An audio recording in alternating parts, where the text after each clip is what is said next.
Assalamualaikum warahmatullahi wabarakatuh. Alhamdulillahirabbil alamin wassalatu wassalamu ala asrofil anbiya wal mursalin sayyidina Muhammadin wa ala alihi wassahbihi ajmain. Puji syukur kehadirat Allah Subhanahu wa taala yang mana pada kesempatan ini kita masih diberi nikmat dan karunia, khususnya nikmat iman dan sehat. Salawat serta salam kita haturkan kepada junjungan kita Nabi Muhammad SAW yang telah sukses menjalankan visi misi dakwahnya dalam menyebarkan ajaran Islam yang penuh dengan kedamaian dan kasih sayang dalam bingkai rahmatan lil alamin. Selamat bertemu kembali pada mata pelajaran pendidikan agama Islam. Saya doakan siswa-siswi semua dalam keadaan sehat dan siap menerima materi yang akan saya sampaikan. Untuk memulai pelajaran hari ini, marilah kita bersama-sama membaca basmalah. Bismillahirrahmanirrahim. Pada materi kali ini, kita akan membahas bab 3 tentang menghadirkan sholat dan zikir dalam kehidupan.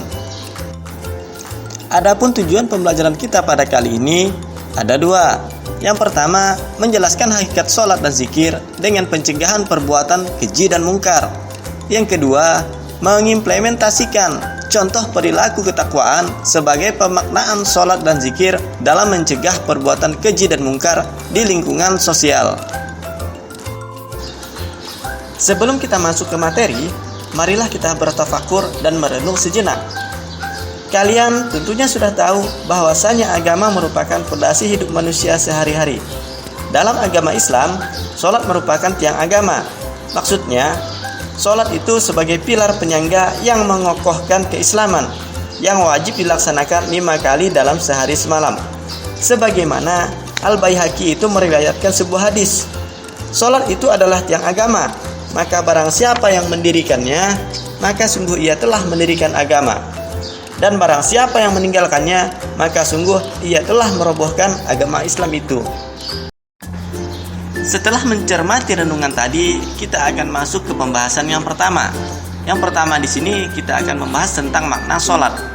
Secara bahasa, sholat diartikan sebagai doa atau doa meminta kebaikan. Menurut istilah, sholat dipahami sebagai semua perkataan dan perbuatan yang dimulai dengan takbiratul ihram dan diakhiri dengan salam. Kalian pasti tahu mengapa sholat sangat penting dalam kehidupan sehari-hari. Sholat selain sebagai tiang agama, sholat juga berfungsi untuk memberikan makna terhadap kehidupan di luar sholat. Jika kita selalu mengingat Allah Subhanahu wa taala dengan selalu menjaga sholat, maka kita akan mendapatkan ketentraman hati. Sholat mendorong kita untuk berpikir bersih dan selalu berada di jalan yang benar. Kita akan terjaga dari perilaku keji dan mungkar apabila hati selalu ingat kepadanya.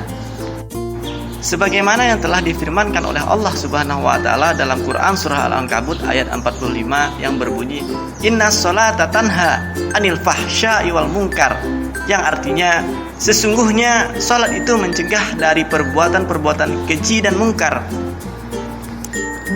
Ayat tersebut menjelaskan bahwa salat dilaksanakan berlandaskan pada rukun dan syarat. Seorang muslim dianjurkan untuk mengerjakan salat dengan benar berikut sunnahnya. Jadi, salat dapat menghalangi dan mencegah seseorang dari perbuatan buruk apabila dikerjakan dengan sempurna. Setelah pembahasan tentang salat, kita akan masuk ke pembahasan yang kedua, yaitu pembahasan tentang makna zikir. Jadi di sini, zikir dapat diartikan secara bahasa adalah ingat. Sedangkan menurut istilah, zikir diartikan mengingat Allah Subhanahu wa taala sebagai upaya untuk mendekatkan diri kepadanya. Sebagaimana Allah Subhanahu wa taala berfirman di dalam Al-Qur'an surah Al-Ahzab ayat 41 yang berbunyi, "A'udzubillahi minasyaitonirrajim. Bismillahirrahmanirrahim. Ya ayyuhallazina amanu zkurullaha dzikran katsira." Yang artinya, hai orang-orang yang beriman, berzikirlah dengan menyebut nama Allah, zikir yang sebanyak-banyaknya. Jadi ayat tersebut menjelaskan bahwasanya Allah Subhanahu wa taala memerintahkan manusia yang beriman kepadanya dan membenarkan Rasulullah sallallahu alaihi wasallam untuk selalu berzikir kepadanya, baik siang maupun malam, sendiri ataupun berjamaah. Memperbanyak mengingat Allah Subhanahu wa taala dalam hati dan menyebutnya dengan lisan akan merasakan kehadiran Allah Subhanahu wa taala. Begitu pula bertasbih kepadanya baik pada waktu pagi maupun petang dengan menyucikan diri dari sifat-sifat tercela. Setelah kita mempelajari makna tentang zikir, di sini kita akan membahas tentang macam-macam zikir.